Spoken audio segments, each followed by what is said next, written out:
মনটাকে কাজ দেন। ভূমিকা: ঢাকা কেন্দ্রীয় কারাগারে ২৬ সেল নামক ১২ কামরা বিশিষ্ট দীর্ঘ দালানের ১ নম্বর কামরায় আমি ১৬ মাসের জেল জীবন কাটাই। দিনের বেলা আমার কামরার সামনে নিরাপত্তার উদ্দেশ্যে একজন সিপাই সবসময় ডিউটিতে থাকত। সকাল ৬টা থেকে সন্ধ্যা ৬টা পর্যন্ত পালাক্রমে ২ জন সিপাই ৬ ঘণ্টা করে অবস্থান করত। রাতেও তাদেরকে ৩ ঘণ্টা করে ডিউটি করতে হতো। দীর্ঘ ৬ ঘণ্টা সময় তাদের যেভাবে কাটত তা দেখে আমার মায়াই লাগত। কখনো একটু পায়চারি করে, কোনো সময় বারান্দার লোহার শিক ধরে দাঁড়িয়ে, একসময় দেয়ালে হেলান দিয়ে মাঝে মাঝে বসে একটু ঝিমিয়ে কোনো রকমের সময়টা পার করতে হতো। ২৬ সেলের চাবির ছড়া হাতে ডিউটিরত অপর একজন সিপাইয়ের সাথে গেটের সিঁড়িতে বসে আলাপ করাকালে তার সময়টা ভালোই কাটত বলে মনে হয়। আমি আলাপ করলে সে খুব খুশি হতো। ওই এলাকার জমাদারকে এ ২ জন সিপাইয়ের সাথে গল্পরত অবস্থায় দেখলে আমি কয়েকজনকে একসাথে পেয়ে জিজ্ঞাসা করতাম, আপনারা ডিউটিতে থাকাকালে শরীরটা তো দাঁড়িয়ে বসে বা হেঁটে সময় কাটায়, কিন্তু মনটা এ সময় কোথায় থাকে এবং কি করে? প্রশ্ন শুনে একে অপরের দিকে চেয়ে মুচকি হেসে আমার দিকে অসহায় চোখে তাকালে আবার প্রশ্নই করতাম।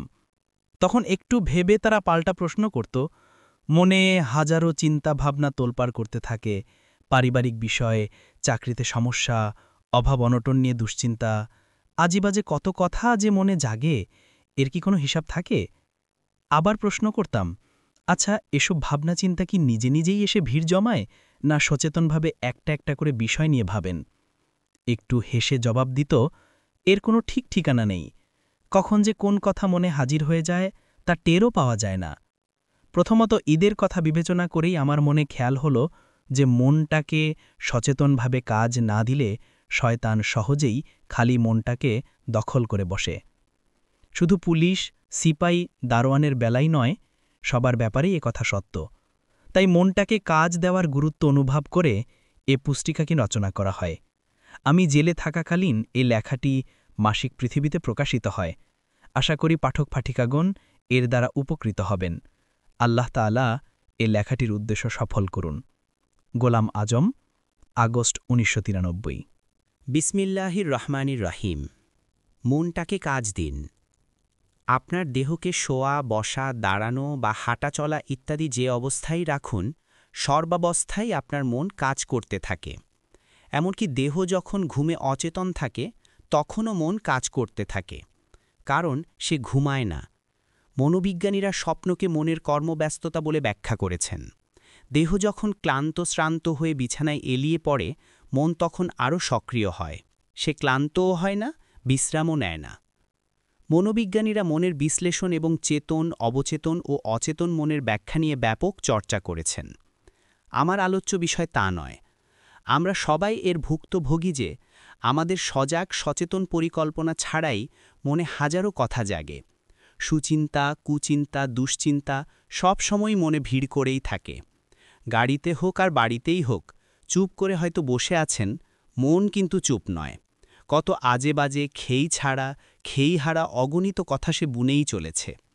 হাতে কাজ করছেন আর আপনার বিনা ইচ্ছায় এমন সব কথা মনে জাগছে যা হয়তো আপনি মন থেকে তাড়াতেই চান। শুদ্ধ উচ্চারণে নামাজে সূরা কিরাত পড়ছেন আর মন কোথায় যে ছোটাছুটি করছে তার হিসাব নেই। কোনো সময় এমন সব খেয়াল মনে জাগে যা বিবেকের নিকট লজ্জার কারণ হয়ে দাঁড়ায়। এ সবই আমাদের তিক্ত অভিজ্ঞতা। আমরা যখন মনোযোগ দিয়ে বই পড়ি তখন বইয়ের আলোচ্য বিষয়ের বাইরের কোনো কথা মনে ঢোকারই ফাঁক পায় না। যখন একাগ্রচিত্তে কারো বক্তৃতা শুনি তখন অন্য কোনো ভাব মনে জাগে না। যখন কোনো কাজের পরিকল্পনা করতে বসি তখন ভিন্ন চিন্তা স্থান পায় না। কোনো বিষয় যখন গবেষণায় লিপ্ত হই তখনও বাইরের চিন্তা জাগার সুযোগ পায় না। কোনো বিশেষ ভাব যখন লিখে প্রকাশ করার চেষ্টা করি তখন ভিন্ন ভাব মনে কোনো পাত্তাই পায় না। এর দ্বারা একথাই প্রমাণিত হয় যে মনকে সচেতনভাবে কোনো কাজে ব্যস্ত রাখলে সে অনুগত হয়ে ওই কাজ করতে থাকে, কিন্তু যখনই তাকে অবকাশ দেয়া হয় তখনই সে নিজে কাজ জোগাড় করে নেয়, কারণ সে কখনো অবসর থাকতে পারে না। বিখ্যাত ইংরেজি প্রবাদ empty mind is devil's workshop কথাটি বড়ই তিক্ত সত্য। অর্থাৎ মনকে কর্মহীন অবস্থায় রাখা হলে সে খালি থাকবে না, ইবলিস তাকে কাজ দেবেই। যেহেতু সে বিনা কাজে থাকতে পারে না, সেহেতু ইবলিসের দেওয়া কাজই সে করতে থাকে।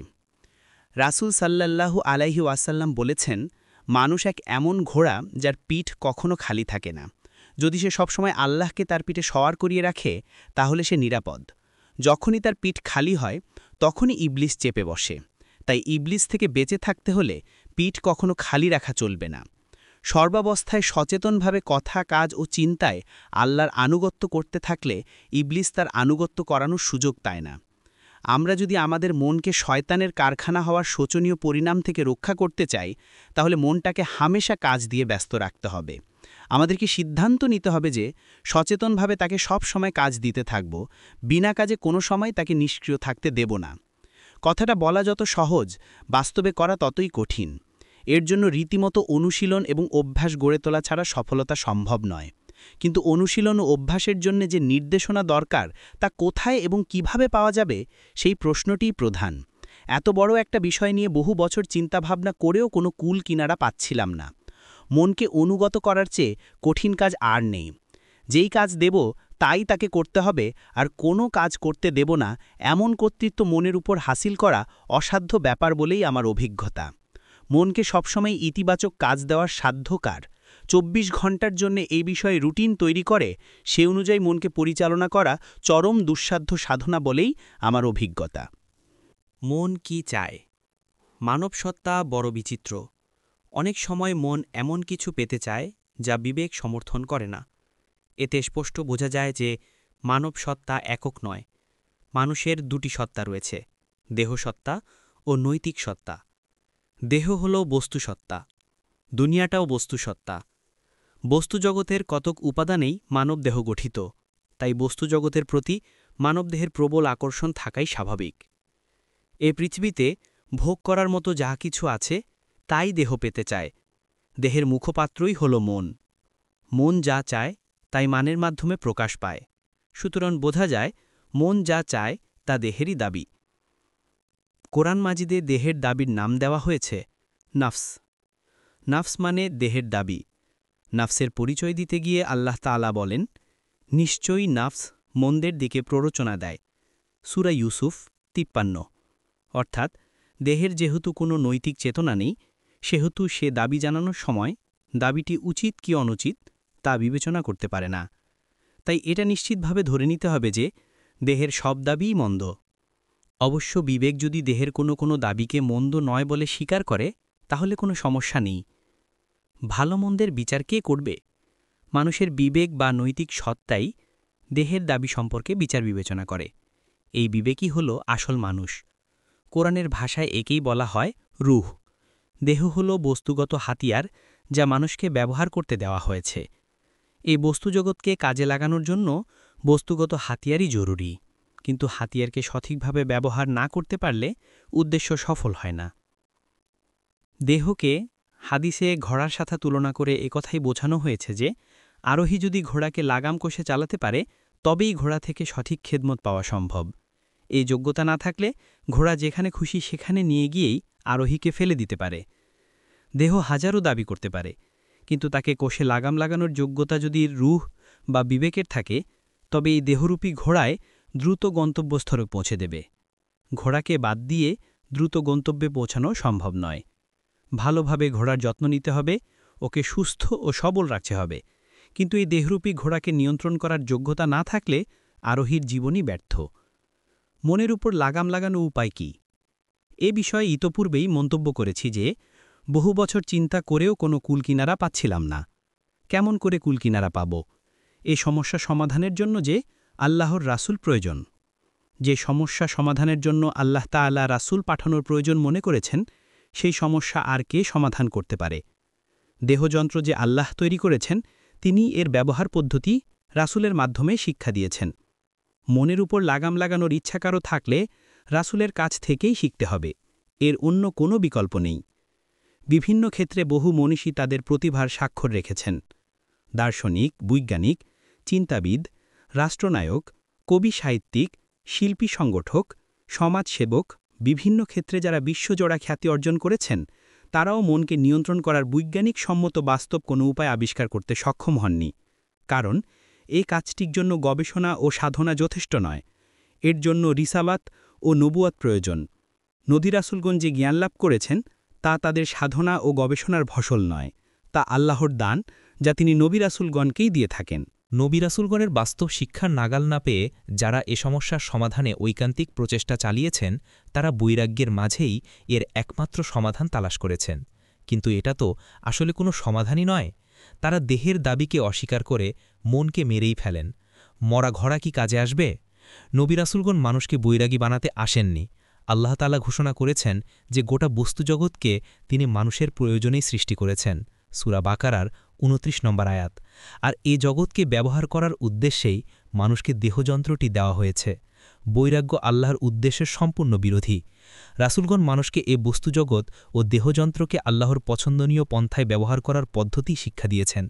এই শিক্ষা সকল মানুষের পক্ষে গ্রহণ করা সম্ভব। তারা কোনো অবাস্তব শিক্ষা দেননি। বিভিন্ন ধর্মের একনিষ্ঠ সাধকগণ বৈরাগ্য সাধনের মাধ্যমে কথাই প্রমাণ করতে চেয়েছেন যে দেহকে বস্তুজগতের সকল প্রকার ভোগ থেকে বঞ্চিত করা ছাড়া আত্মার বা নৈতিকতার উন্নয়ন সম্ভব নয়। তাই তারা কেবল দুনিয়ার সকল আকর্ষণ পরিত্যাগ করার মাধ্যমেই মনকে নিয়ন্ত্রণ করা সম্ভব মনে করেন। এই অবাস্তব পদ্ধতি গুটিকতক লোক গ্রহণ করতে পারে। এটা মানুষের প্রকৃতির বিরুদ্ধে অসার বিদ্রোহ মাত্র। তারা ধরেই নিয়েছেন যে বিবাহিত জীবনের স্বাদ ভোগ করে মনকে পরনারীর লোভ থেকে রক্ষা করা অসম্ভব। সুস্বাদু খাদ্য খেয়ে হারাম কামাই থেকে বেঁচে থাকা সম্ভব নয়। তাদের এসব তিক্ত অভিজ্ঞতা অস্বীকার করার মতো নয়। রাসূলের শিক্ষা গ্রহণ করার সৌভাগ্য যাদের হয়নি তাদের পক্ষে পবিত্র জীবন লাভের উদ্দেশ্যে বৈরাগ্য সাধনের পথ বেছে নেওয়া অস্বাভাবিক নয়। তাই বৈরাগ্য সাধকদের প্রতি আমি অশ্রদ্ধা পোষণ করি না। রূপ, রস, গন্ধে ভরা দুনিয়ার আকর্ষণ ত্যাগ করা কোনো খেলা নয়। অন্য একটি প্রবল আকর্ষণ না থাকলে দুনিয়ার আকর্ষণ ত্যাগ করা সম্ভব হতো না। অবশ্য এ পথ মানুষের জন্য গ্রহণযোগ্য নয়। মুসলিম ধর্মসাধকদের মধ্যেও এ প্রবণতা বিভিন্ন রূপে লক্ষ্য করা যায়। রাসূল সাল্লাল্লাহু আলাইহি ওয়াসাল্লাম দুনিয়ায় আল্লাহর খিলাফত কায়েমের যে আদর্শ রেখে গেছেন সে কঠিন পথ ত্যাগ করে এবং বাতিল শক্তির সাথে সংঘর্ষ এড়িয়ে আল্লাহর ওয়ালি হওয়ার সাধনা যারা করেন তাদের পথ আর যাই হোক রাসূলের সত্যিকার অনুসরণ নয়। রাসূলগণের শেখানো পথ। আল্লাহ তাআলা মানুষের মধ্যে এই যোগ্যতা দান করেছেন যে সে জীবনের জন্য যখন কোনো একটা লক্ষ্য স্থির করে নেয় তখন ওই লক্ষ্য হাসিলের জন্য যত শ্রম, সাধনা ও ত্যাগ-তিতিক্ষা প্রয়োজন তা সে হাসিমুখে বরণ করে নিতে পারে। এই যোগ্যতা না থাকলে মানুষ জীবন সংগ্রামের কোনো স্তরই অতিক্রম করতে পারত না। স্বাধীনতা সংগ্রামে দীর্ঘ কারাযন্ত্রণা ভোগ করা, এমনকি মৃত্যুর পরোয়া পর্যন্ত না করা, জ্ঞান বিজ্ঞানের সাধনায় সকল আরামকে হারাম করে গবেষণায় আত্মনিয়োগ করা, বড় ব্যবসায়ী হওয়ার জন্য রাতদিন এক করে কঠোর পরিশ্রম করা ইত্যাদি একথাই প্রমাণ করে যে লক্ষ্য স্থির করার সিদ্ধান্ত নিলে তা হাসিল করতে সব রকম কষ্ট বরণ করাই সম্ভব। আল্লাহর রাসূলগণ তাই প্রথমে গোড়ায় হাত দিয়েছেন। মানুষকে তার জীবনের মূল লক্ষ্য স্থির করার ব্যাপারে সঠিক সিদ্ধান্ত নেওয়ার ডাক দিয়েই তারা কাজ শুরু করেছেন। কুরআন মাজিদের কয়েকটি সূরা, বিশেষ করে সূরা আরাফ ও সূরা হুদে বেশ কয়েকজন রাসূলের নাম উল্লেখ করে প্রমাণ করা হয়েছে যে প্রত্যেক রাসূল মানব সমাজকে একই কথা কবুল করার দাওয়াত দিয়েছেন।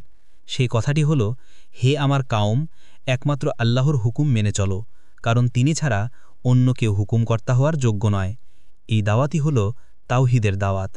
এই ডাকে তারাই সাড়া দিয়েছেন যারা আল্লাহকে একমাত্র হুকুমকর্তা মেনে চলার জন্য প্রস্তুত হয়েছেন এবং আল্লাহর হুকুমের বিরোধী কারো হুকুম না মানার সিদ্ধান্ত নিয়েছেন। যারা রাসূলগণের এ প্রথম দফা দাওয়াত কবুল করেছেন তাদেরকে যে দ্বিতীয় দফা দাওয়াত দেয়া হয়েছে বিভিন্ন সূরায় তারও উল্লেখ রয়েছে। বিশেষ করে সূরা শুআরায় বিভিন্ন নবীর নাম উল্লেখ করে দেখানো হয়েছে যে সকল নবী একই দাওয়াত দিয়েছেন।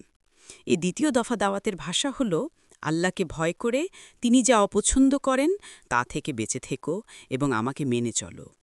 দ্বিতীয় দফা দাওয়াতের মাধ্যমে রাসূলের নেতৃত্ব মেনে নেয়ার জন্য ওই সব লোককে নির্দেশ দেয়া হলো যারা তাওহীদকে কবুল করে নিয়েছে। এ দ্বিতীয় দফা দাওয়াতটি হল রিসালাতের দাওয়াত।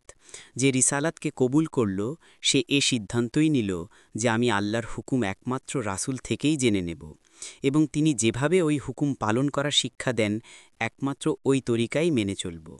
আল্লাহর হুকুম পালন করার জন্য রাসূল ছাড়া অন্য কারো কাছ থেকে ভিন্ন কোনো তরিকা গ্রহণ করব না। যারা তাওহীদ ও রিসালাতকে কবুল করে নিল তাদেরকে সংগঠিত করে রাসূল সাল্লাল্লাহু আলাইহি ওয়াসাল্লাম এই দুটো দাওয়াত জনগণের মধ্যে প্রসারিত করতে লাগলেন। রাসূল সাল্লাল্লাহু আলাইহি ওয়াসাল্লাম নিজে এবং যারা তার দাওয়াত কবুল করলেন তারা সবাই রাসূলের নেতৃত্বে তাওহীদ ও রিসালাতের দাওয়াতকে একটি আন্দোলনে রূপ দান করলেন। এই আন্দোলনের উদ্দেশ্য হল সমাজে আল্লাহর প্রভুত্ব এবং রাসূলের নেতৃত্ব কায়েম করা, অর্থাৎ দেশ ও সমাজ পরিচালনার দায়িত্ব এমন লোকদের হাতে আনা প্রয়োজন যারা আল্লাহর মর্জি মতো দেশকে চালাবে।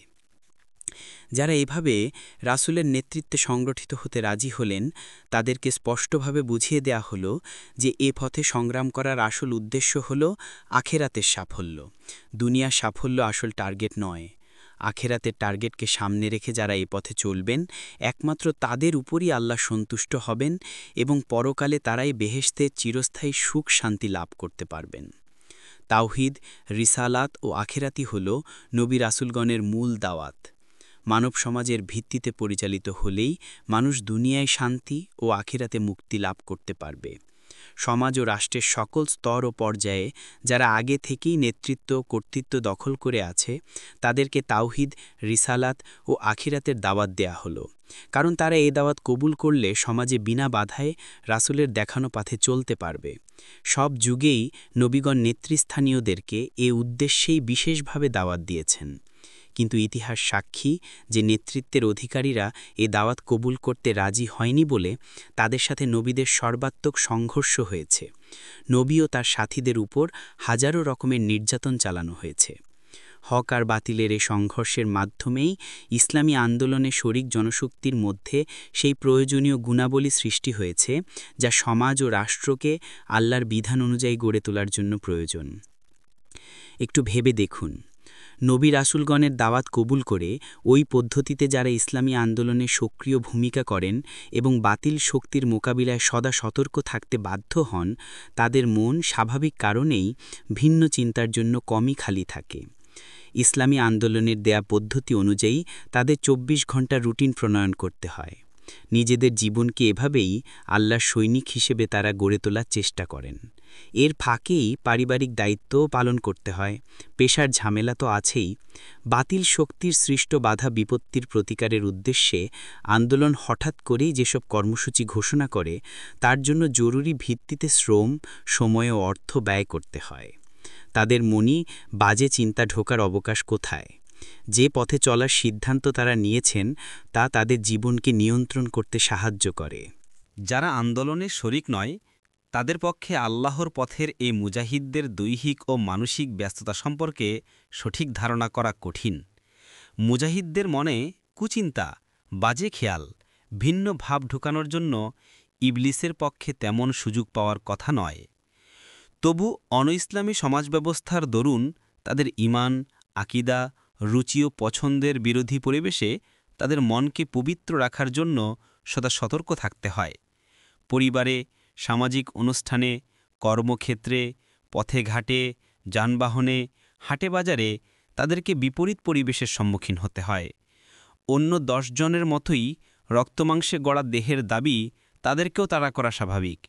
তাই এসব অবস্থায় মনকে পবিত্র রাখার জন্য বিশেষ যত্ন নিতে হয়। এখানে কবি রবীন্দ্রনাথের জুতাবিষ্কার নামক কবিতাটি থেকে চমৎকার উদাহরণ পাওয়া যায়। এক রাজা তার রাজ্যের ধুলাবালি থেকে পা দুটোকে রক্ষা করার জন্য রাজদরবারে পরামর্শ চাইলেন। চামড়া দিয়ে সব রাস্তাঘাট ঢেকে দেওয়ার পরামর্শসহ বিভিন্ন রকম মতামত প্রকাশ করা হয়। অবশেষে এক বৃদ্ধ বললেন, শুধু পা দুটোকে চামড়া দিয়ে ঢেকে দিলেই যথেষ্ট। এভাবেই জুতা আবিষ্কার করা হয় বলে ওই কবিতা একটা রূপক গল্পের অবতারণা করা হয়েছে। সমাজের সর্বত্র যে অপবিত্রতা বিরাজ করছে তা থেকে মনকে বাঁচানোর উদ্দেশ্যে পবিত্রতার চামড়া দিয়ে মনের জন্য মোড়ক তৈরি করাই একমাত্র উপায়। এ ব্যাপারে রাসূল সাল্লাল্লাহু আলাইহি ওয়াসাল্লাম নিম্নরূপ ব্যবস্থাপত্র দিয়েছেন, যা সত্যিই অত্যন্ত যুক্তিপূর্ণ ও বাস্তবভিত্তিক।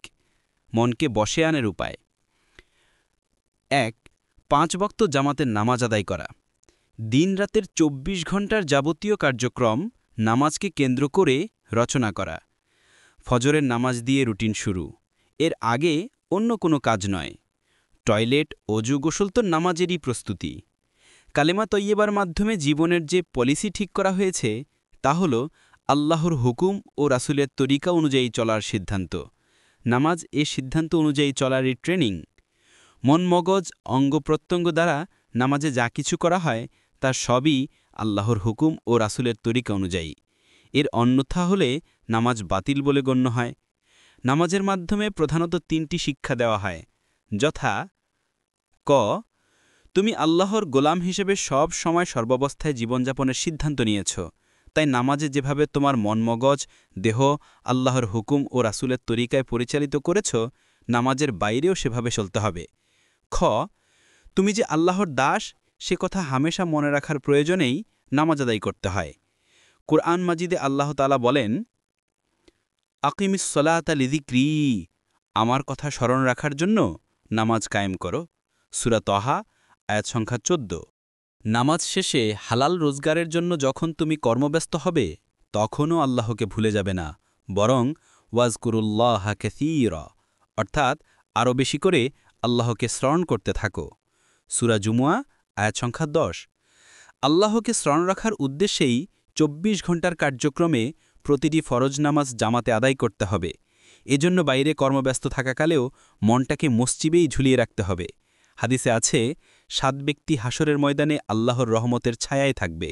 তাদের একজন হল রজুলুন কালবুহু মুআল্লাকাম বিল মসজিদি, অর্থাৎ ওই ব্যক্তি যার মন মসজিদে ঝুলন্ত, অর্থাৎ শত কাজের ঝামেলার মধ্যেও মসজিদের জামাতে ফরজ নামাজ আদায়ের নেশায় লেগে থাকতে হবে।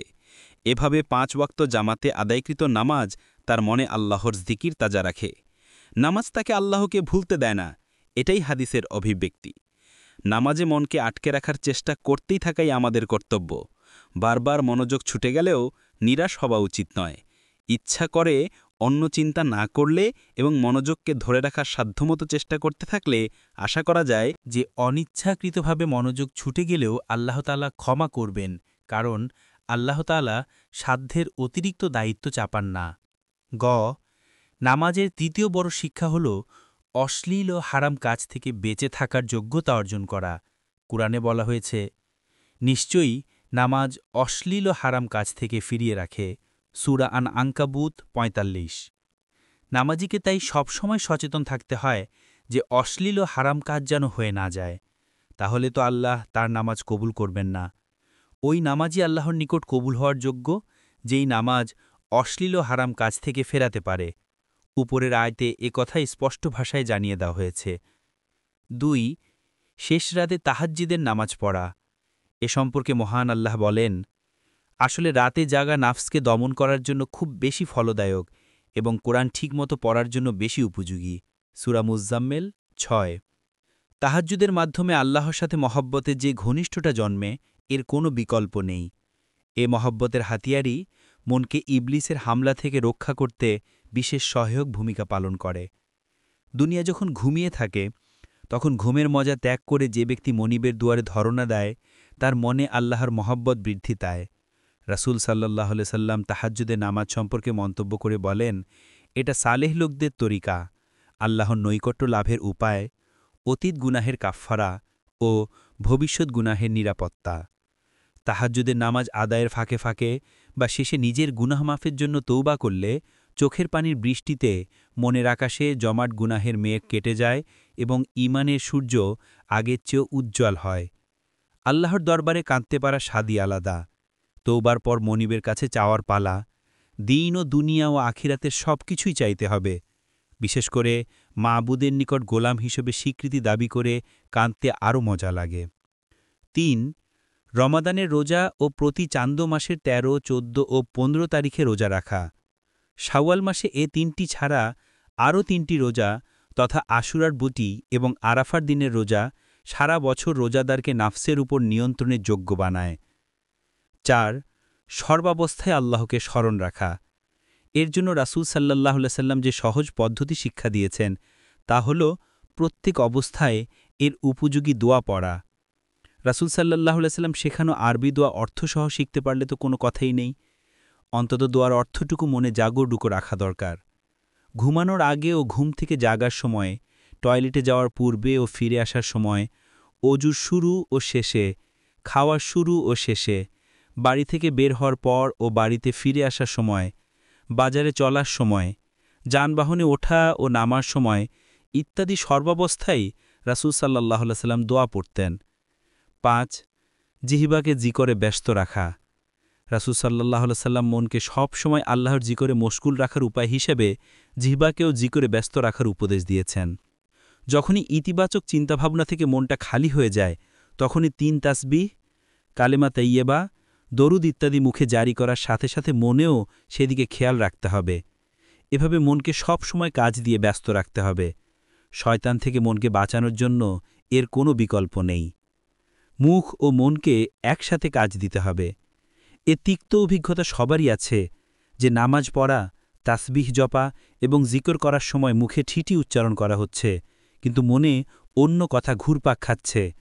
দেহ জায়নামাজে দাঁড়িয়ে সূরা পড়ছে, আর মন কোথায় ছোটাছুটি করছে।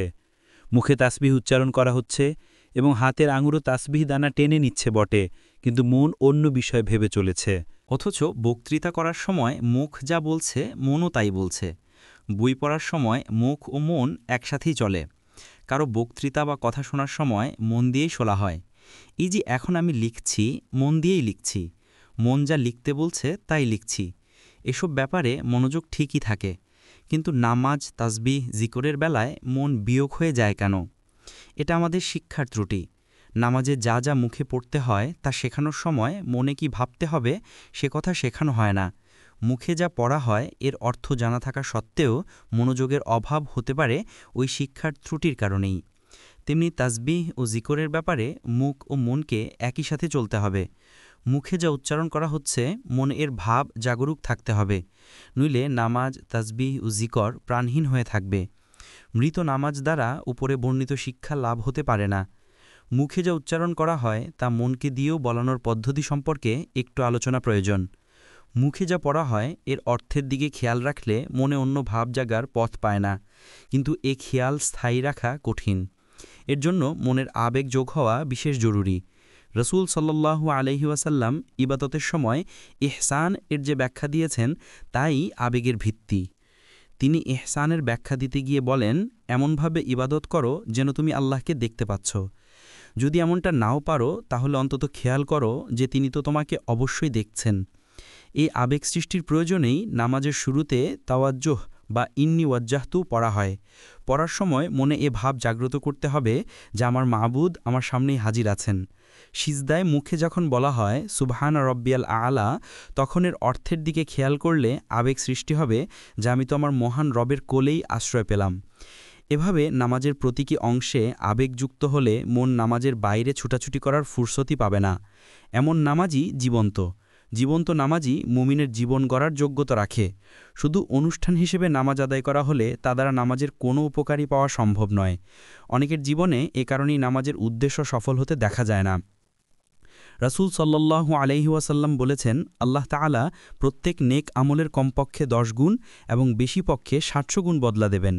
একই জামাআতে নামাজ আদায় করেও কেউ 10, কেউ 50, কেউ 100, কেউ 700 গুণ সওয়াব পাওয়ার কারণ কি? একই কাজের মজুরি এত বেশি কম করে দেওয়া হবে কেন? নামাজে কে কতটা মনকে হাজির রাখতে সক্ষম হলো, কার জাজবা ও আবেগ কী পরিমাণ ছিল, কে কতটা মোহাব্বাতের সাথে মনিবের নিকট নিজেকে সমর্পণ করল ইত্যাদির তারতম্যের ভিত্তিতে পুরস্কারের পরিমাণ কম বেশি হবে। নামাজ, তাসবিহ ও জিকরের ব্যাপারে কমপক্ষে একটু চেষ্টা করতে হবে যে মুখে যখন উচ্চারণ করা হয় তখন যেন তা মনের অগোচরে না হয়। মনের দিকে খেয়াল রেখেই মুখে পড়তে হবে।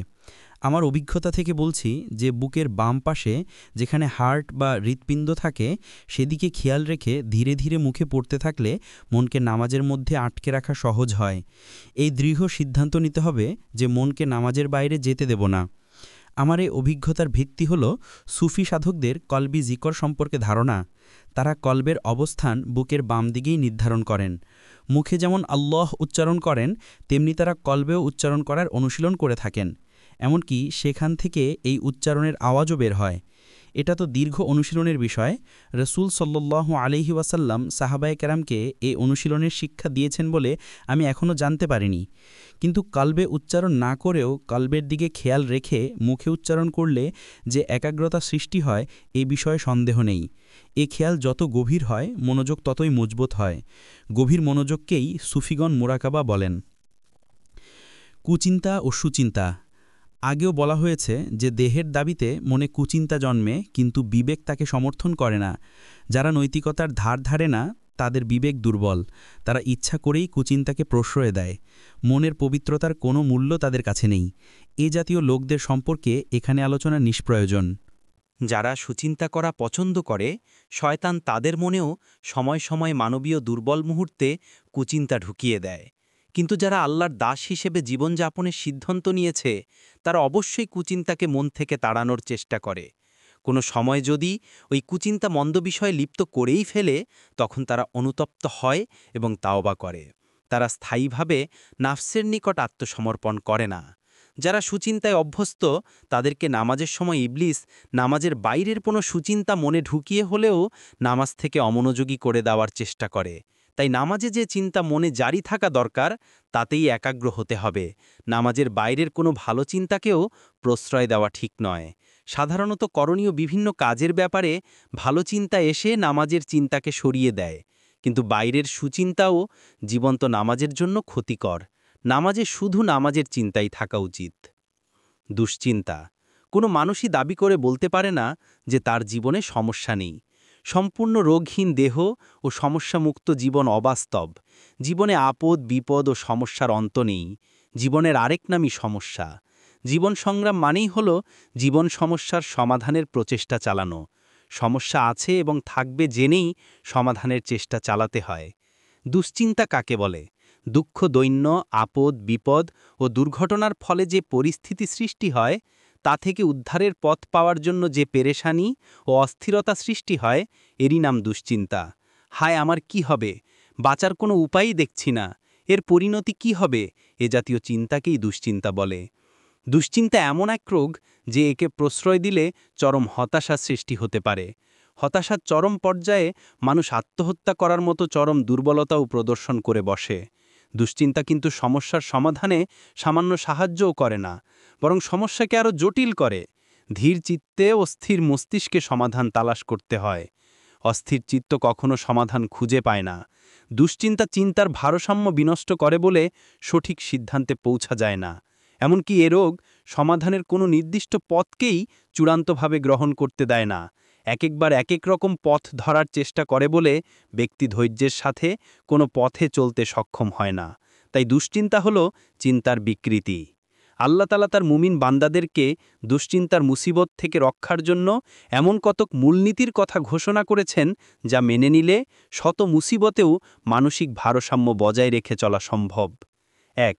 কোরআন মাজিদে বলা হয়েছে, আল্লাহর অনুমতি ছাড়া কোনো মুসিবত আসে না। যে আল্লাহকে বিশ্বাস করে, আল্লাহ তার কাল্বকে হেদায়াত দান করেন। সূরা তাগাবুনের ১১ আয়াত।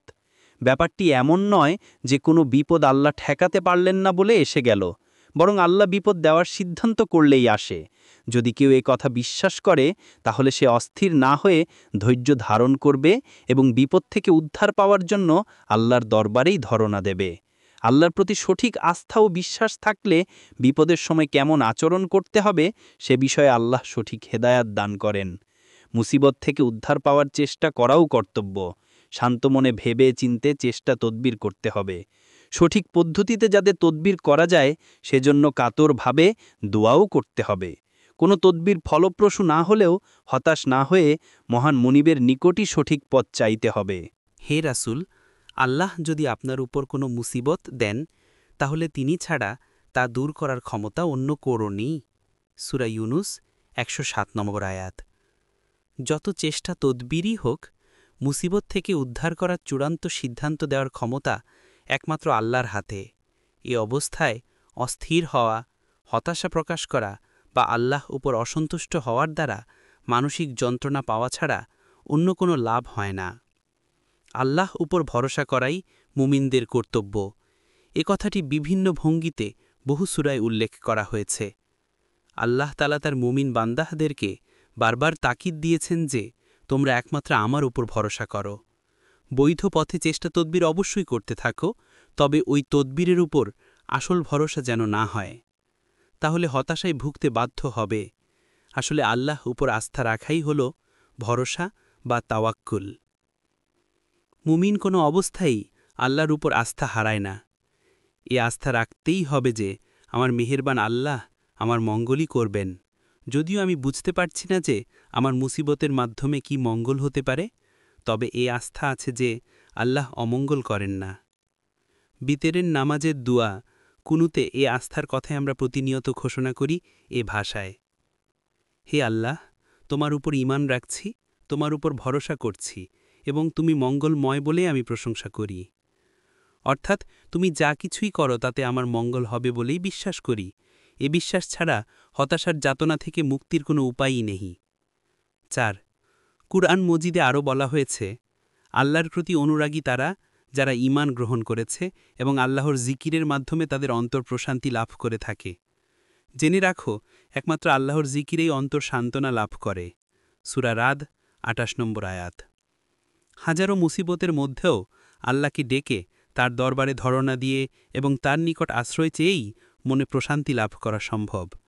সূরা ফাতিহায় একমাত্র তোমারই দাসত্ব করি এবং একমাত্র তোমারই কাছে সাহায্য চাই বলার উদ্দেশ্য তারই আশ্রয় কামনা করা। ঈমানদারের জন্য দুশ্চিন্তা অত্যন্ত মারাত্মক রোগ, কারণ আল্লাহ তাআলা বিপদ মুসিবত সম্পর্কে কুরআনের যে ধারণা দিয়েছেন তা বিশ্বাস করলে দুশ্চিন্তা থাকার কথা নয়। ঈমানের দাবিদার হয়েও দুশ্চিন্তাকে প্রশ্রয় দিলে ওই 4টি মূলনীতিকেই অবিশ্বাস ও অগ্রাহ্য করা হয়। আর দুশ্চিন্তার অর্থ দাঁড়ায় এই যে, 1. আমার উপর এই মুসিবত দিয়ে আল্লাহ আমার উপর অবিচার করেছেন, এটা করা মোটেই উচিত হয়নি। 2. এ মুসিবত থেকে নিষ্কৃতি পাওয়ার জন্য আল্লাহর দয়ার অপেক্ষা করার ধৈর্য আমার নেই, আমাকেই কিছু করতে হবে এবং যেমন করেই হোক এ থেকে উদ্ধার পেতে হবে। 3. এ মুসিবতের মধ্যে আমার জন্য কোনো মঙ্গল থাকতে পারে তা আমি স্বীকার করি না। যারা আমার এই মুসিবতের জন্য দায়ী তাদেরকে আমি ক্ষমা করব না, সুযোগ পেলেই দেখে নেব। 4. সর্বাবস্থায় আল্লাহকে স্মরণ করেই মনের শান্তি পেতে হবে বলে যা বলা হয় তা কি করে সম্ভব? আমার মনে যাদের বিরুদ্ধে ক্ষোভ রয়েছে তা আমি কেমন করে ভুলব? আর আল্লাহকে এত ডেকেই কি হবে? আল্লাহ তো সাড়া দিচ্ছেন না, আর কত ডাকব? এভাবে দুশ্চিন্তাকে প্রশ্রয় দিলে ঈমান হারানোর আশঙ্কা রয়েছে। তাই দুশ্চিন্তা থেকে আত্মরক্ষার উদ্দেশ্যে আল্লাহর শেখানো নিয়মে মনকে ইতিবাচক কাজ দিন, তাহলে দুশ্চিন্তা মনকে ভারাক্রান্ত করার সুযোগ পাবে না। দুশ্চিন্তা মারাত্মক মানসিক রোগ। এ রোগ একাগ্রচিত্তে কোনো কাজ করতে দেয় না, ঘুমাতে দেয় না, তৃপ্তির সাথে খেতেও দেয় না, ফলে দৈহিক ও স্নায়বিক বিরাট ক্ষতি সাধন করে। দুশ্চিন্তার ফলে অনেক সময় নিজের উপরই রাগ আসে। মুসিবতের জন্য অন্যদেরকে দায়ী করলে তাদের বিরুদ্ধে ক্ষোভ সৃষ্টি হয়। এমনকি দুশ্চিন্তা আল্লাহর উপরও অসন্তুষ্ট হতে বাধ্য করে। আল্লাহর প্রতি অভিমান বসে আল্লাহকে নির্দেশ দেয় যে হয় এটা কর, না হয় ওটা কর। এসবের কোনোটাই সুস্থ মনের পরিচয়ক নয়। আল্লাহর উপর পূর্ণ আত্মসমর্পণই দুশ্চিন্তা থেকে নিস্তার পাওয়ার একমাত্র উপায়। দুশ্চিন্তার মাধ্যমে শয়তান আপনার মনের ওপর রাজত্ব করছে। শয়তানকে উৎখাত করে আল্লাহর রাজত্ব মনের মধ্যে কায়েম করুন। মনে শান্তি পাওয়ার এটি একমাত্র পথ। মনের সাথে চোখের সম্পর্ক। মনকে নিয়ন্ত্রণ করতে চাইলে চোখকে অবশ্যই নিয়ন্ত্রণ করতে হবে। চোখকে ক্যামেরার লেন্সের সাথে তুলনা করলে মনকে ক্যামেরার ফিল্মের সাথে তুলনা করা যায়। ক্যামেরার লেন্স যা দেখে তাই ভেতরের ফিল্মে ছবি হয়ে যায়, তেমনি চোখের লেন্স দিয়ে যা দেখা হয় তাই মনের ফিল্মে ছবি হয়ে ফুটে ওঠে। তাই মনকে পবিত্র রাখতে হলে অপবিত্র দৃশ্য দেখা থেকে চোখকে ফিরিয়ে রাখতে হবে। কোরআনে মুমিনদেরকে নির্দেশ দেওয়া হয়েছে যে পরনারীর ওপর চোখ পড়ার সাথে সাথে নামিয়ে নিতে হবে এবং আবার দেখা থেকে চোখকে ফেরাতে হবে। যেসব মহিলার সাথে বিয়ে জায়েজ নয় তারা ছাড়া অপর মহিলার দিকে মনোযোগ দিয়ে দেখলে তার ছবি মনে অঙ্কিত হয় এবং সে ছবি মনকে অপবিত্র করতে থাকে। রাস্তাঘাটে বা পত্রপত্রিকায় নৈতিকতার দৃষ্টিতে আপত্তিকর যত রকম দৃশ্য চোখে পড়ে তার প্রতি মনে ঘৃণা জন্মাতে হবে এবং সেসব থেকে সযত্নে চোখকে বাঁচিয়ে চলতে হবে। তাহলে মনের পবিত্রতা রক্ষা করা সহজ হবে। তাসবিহ পড়া বা জিকির করার সময় চোখ বন্ধ রাখলে মনের একাগ্রতা বহাল রাখা সহজে সম্ভব হয়, কারণ চোখ যা দেখে মনকেও সে তা দেখায়। নামাজে সবসময় চোখ বুজে থাকা মাকরুব বলে চোখ বন্ধ রাখার ফাঁকে ফাঁকে চোখ খুলতে হবে। মনকে নামাজে নিবদ্ধ করার প্রয়োজনে চোখ বন্ধ রাখা জায়েজ। সবসময় চোখ বুজে নামাজ আদায় করলে চোখের ট্রেনিং হয় না। নামাজের বিভিন্ন অবস্থায় বিভিন্ন স্থানে দেখার বিধান রয়েছে, যাতে চোখকেও আল্লাহর হুকুম এবং রাসূলের তরিকা অনুযায়ী ব্যবহার করার ট্রেনিং হয়। এই ট্রেনিংয়ের উদ্দেশ্য হল নামাজের বাইরে চোখকে আল্লাহর হুকুম এবং রাসূলের তরিকা মেনে চলার যোগ্য বানানো। যাদের নিকট মনের পবিত্রতা রক্ষার গুরুত্ব রয়েছে, তাদেরকে চোখের নিয়ন্ত্রণে অবশ্যই সচেষ্ট হতে হবে। মনের অবসর সময়ের কাজ। অঙ্গ-প্রত্যঙ্গ দিয়ে আপনি যখন কাজ করেন, তখন ওই কাজটি ভালোভাবে সমাধা করার জন্য মনোযোগ দিয়ে কাজটি করতে হয়। অবশ্যই এটা কাজের ধরনের উপর অনেকটা নির্ভর করে। কৃষক ও শ্রমিকদেরকে শুধু হাত পা ব্যবহার করে গতানুগতিক ধরনের এমনও কাজও করতে হয় যে কাজে মনের তেমন কোনো দায়িত্ব থাকে না। রিকশাওয়ালার দেহ রিকশা টেনে নিয়ে যাওয়ার সময় এ কাজে মনের তেমন কোনো দায়িত্ব নেই বলে তখন হাজারো ভাব মনে জাগতে পারে। কিন্তু হাত যখন কলম দিয়ে লেখে, তখন মন এ কাজ থেকে বিচ্ছিন্ন নয়। মুখ যখন বক্তৃতা করে অথবা কান যখন বক্তৃতা শুনে, তখন মন এ কাজেই শরিক থাকে। তাই আপনাকে হিসাব করতে হবে যে আপনার দেহ যে কাজ করছে, সে কাজে মনের দায়িত্ব কতটুকু আছে। যে কাজের সময়ে মন বেকার থাকে, তখন তাকে কাজ দেওয়া প্রয়োজন। তা না হলে আপনার অজান্তেই ইবলিস তাকে বাজে কাজে বেগার খাটাবে। এটাই মানব জীবনের বিরাট এক সমস্যা। মন অত্যন্ত শক্তিশালী যন্ত্র। এর যোগ্যতা ও কর্মক্ষমতা অসীম। কাজ ছাড়া এক মুহূর্তও সে থাকতে পারে না। তাকে সবসময়ই কাজ দেওয়ার যোগ্যতা অনেকেরই নেই। ফলে আপনার এ মূল্যবান কর্মচারী ইবলিশের ব্যাগার খাটে। আপনার দেহ কোথাও বসে বা দাঁড়িয়ে পাহারা দিচ্ছে। ঘণ্টার পর ঘণ্টা বসে বা পায়চারি করে কাটাতে হচ্ছে। একা একা পার্কে বা রাস্তায় ভ্রমণ করছেন। যানবাহনের অপেক্ষায় স্টেশনে বসে বা কিউতে দাঁড়িয়ে আছেন। যানবাহনে চুপচাপ বসে আছেন বা বসার জায়গা না পেয়ে দাঁড়িয়ে আছেন। দৈহিক পরিশ্রম করার পর ক্লান্তি দূর করার উদ্দেশ্যে বসে বা শুয়ে আছেন, অথবা ঘুমের কামনায় বিছানায় চোখ বুজে পড়ে আছেন। এমন বহু সময় রোজই আমাদের জীবনে কেটে যায় যখন সচেতনভাবে আমরা মনকে কোনো বিশেষ চিন্তায়, ভাবনায় বা পরিকল্পনা রচনায় ব্যবহার করি না। মনকে আমরা এভাবে যখনই বেকার রেখে দেই, তখন সে ইবলিশের ব্যাগার কর্মচারীতে পরিণত হয়। এর প্রতিকার হিসাবে রাসূল সাল্লাল্লাহু আলাইহি ওয়াসাল্লাম একটি ইতিবাচক ও একটি নেতিবাচক উপদেশ দিয়েছেন। নেতিবাচক উপদেশটির সারমর্ম হল, তোমরা আল্লাহকে লজ্জা করো। মনে এমন ভাব আসতে দিও না যা আল্লাহ অপছন্দ করেন। আল্লাহ মনের গোপন ভাবও জানেন। তাই কথা খেয়াল রাখবে যে এমন কথা আমি মনে কি করে স্থান দিতে পারি যা আমার মনিব অপছন্দ করেন। এভাবে লজ্জাবোধ করলে মনকে বাগে রাখা যায়। আর ইতিবাচক উপদেশ হল জিহ্বাকে সবসময় আল্লাহর জিকিরে চলমান রাখা। মনে খারাপ ভাব আসতে না দিলে মুখের জিকির মনকে জিকিরে মশগুল রাখবে।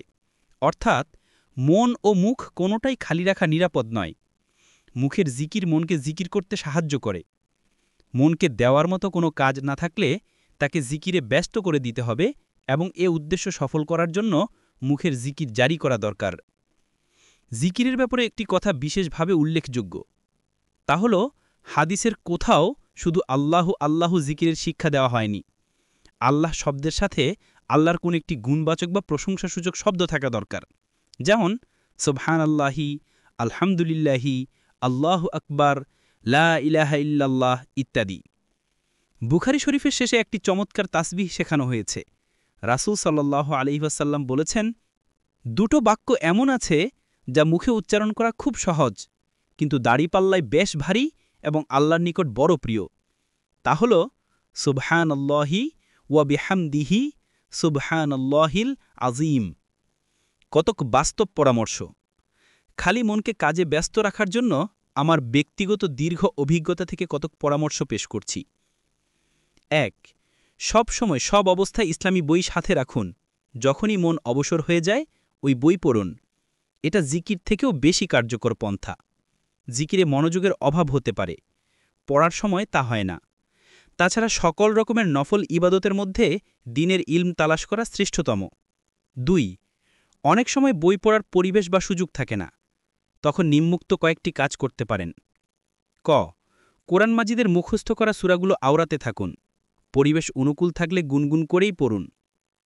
খ কালেমা তাইয়েবা 3 তাসবিহ দুরুদ বা যে কোনো জিকির মুখে ও মনে জপতে থাকুন। গ আপনার করণীয় কাজগুলো সুষ্ঠুভাবে করার পরিকল্পনা প্রসঙ্গে চিন্তা করুন। কারো সাথে আলোচনার কথা থাকলে বিষয়টি মনে মনে গুছিয়ে নিন। ঘ নিঃশ্বাস টানার সময় চেতনভাবে লা ইলাহা এবং নিঃশ্বাস ছাড়ার সময় ইল্লাল্লাহ নিঃশব্দে মনে মনে পড়তে থাকুন। শেষ কথা, হাদিসে আছে যে বেহেশতবাসীদের একটি আফসোস ছাড়া বেহেশতে আর কোনো মনোবেদনা থাকবে না। দুনিয়াতে যে সময়টা আল্লাহকে ভুলে থেকে কাটিয়ে দেয়া হয়েছে, ওই অবহেলার জন্যেই তারা আফসোস করতে থাকবে। বেহেশত তো ওই চিরস্থায়ী বাসস্থানেরই নাম, যেখানে সামান্য দুঃখ কষ্ট অভাব পর্যন্ত থাকবে না। অথচ একটা বিষয়ে আফসোস থেকেই যাবে। আফসোস তো মনোবেদনারই সৃষ্টি করে, এ দুঃখটুকু থেকেই যাবে। সকলের বেলাই তা হয়তো হবে না, কিন্তু যাদের বেলাই হোক এ বেদনাটুকুর অস্তিত্ব সত্য। এই আফসোসের কারণ তালাশ করলে হাদিসের বিবরণ থেকে তা বোঝা যায়। আল্লাহর দিদারই বেহেশতের সকল নিয়ামতের চেয়ে শ্রেষ্ঠ নিয়ামত বলে বেহেশতবাসীরা মনে করবে। আল্লাহ তাআলাকে দেখতে পাওয়ার চেয়ে বড় তৃপ্তি আর কোনোটাতেই তারা বোধ করবে না। সবাই সমান পরিমাণ সময় আল্লাহকে দেখতে পাবে না। যে দুনিয়ার জীবনে আল্লাহকে যত বেশি স্মরণ করেছে, সে তত বেশি সময় আল্লাহকে দেখার সৌভাগ্য লাভ করবে। তাই তারা কম সময় দেখার সুযোগ পাবে, তারাই হয়তো ওই রকম আফসোস করবে। তাওহীদ, রিসালাত ও আখিরাতে বিশ্বাসের ভিত্তিতে জীবনযাপনের সিদ্ধান্ত যারা নেয়, তারা মানব সমাজে আল্লাহর প্রভুত্ব ও রাসূলের নেতৃত্ব কায়েমের জন্যেই সংগ্রাম করে, আর এই সংগ্রামের পরিণামে আখিরাতে সাফল্যের আশা রাখে। এ সিদ্ধান্ত তাদের মন মগজ চরিত্রকে এক বিশেষ ছাঁচে গড়ে তোলে, ফলে স্বাভাবিকভাবেই তারা নফসকে নিয়ন্ত্রণ করতে সচেষ্ট হয়। যাই হোক, আপনি ইসলামী আন্দোলনে সক্রিয় হন বা না হন, আখিরাতের মুক্তির কামনা তো নিশ্চয়ই করেন। তাহলে মনটাকে ইতিবাচক কাজ দিন। মনকে ইবলিসের বেগার কর্মচারী হতে দেবেন না। ইবলিস থেকে মনকে রক্ষা করতে সক্ষম হলে দুনিয়া ও আখিরাতের সাফল্য অনিবার্য। মনে রাখবেন, ইবলিসের বিরুদ্ধে সংগ্রাম মৃত্যু পর্যন্ত চালিয়ে যেতে হবে। এ সংগ্রাম থেকে বিরাম পাওয়ার উপায় নেই। তবে দীর্ঘ অনুশীলনের ফলে ধীরে ধীরে আল্লাহর মেহেরবানিতে ইবলিসের পরাজয় হওয়া অসম্ভব নয়। আল্লাহ তাআলা ইবলিস সম্পর্কে সতর্ক করে বলেন, শয়তান তোমাদের দুশমন, তাকে দুশমনই মনে করবে। সূরা ফাতির 6। আদম আলাইহিসসালাম বেহেশতে শয়তানের ধোকায় এ কারণেই পড়েছিলেন যে তিনি শয়তানকে দুশমন মনে করতে ভুলে গিয়েছিলেন। সমাপ্ত। আসসালামু আলাইকুম। আপনারা দেখছেন মুসলিম উম্মাহ বাংলাদেশ।